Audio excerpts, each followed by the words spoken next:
Bonjour, je m'appelle André Marquis, je suis le directeur du département des lettres et communications. C'est le plus gros département de l'Université de Sherbrooke. C'est aussi le plus beau.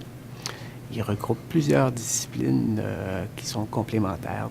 On est une trentaine de professeurs, mais il y a toute une équipe de chargés de cours aussi. Il y a 120 quelques chargés de cours qui aiment enseigner, qui connaissent le nom de leurs étudiants par cœur parce qu'ils enseignent à des petits groupes.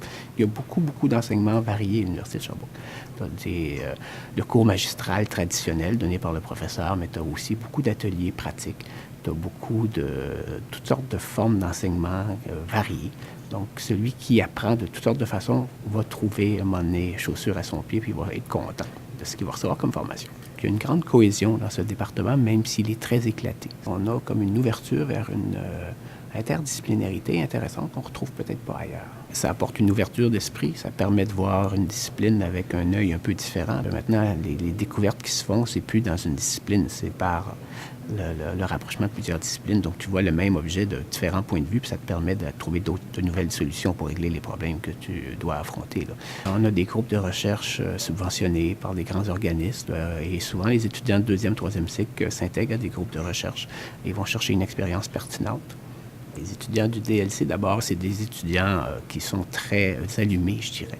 Nous, ce qu'on souhaite, c'est que les étudiants arrivent ici passionnés, qui ont fait le bon choix. On le voit là, dans les yeux de l'étudiant, là, ça pétille, puis là, tu leur demandes des choses, ils ne te demandent pas combien de pages, combien de temps ça va prendre, ils veulent en faire plus. Ils nous forcent aussi, nous, les professeurs, à se tenir au courant de ce qui se fait de plus récent et à se mettre à jour et à les suivre aussi, parce qu'eux, ils font plein de liens, là, que nous, on sait, il faut s'adapter, ça change vite, la société aujourd'hui. C'est des étudiants très éveillés, très au courant de ce qui se passe dans le monde, puis de plus en plus des étudiants qui veulent voyager.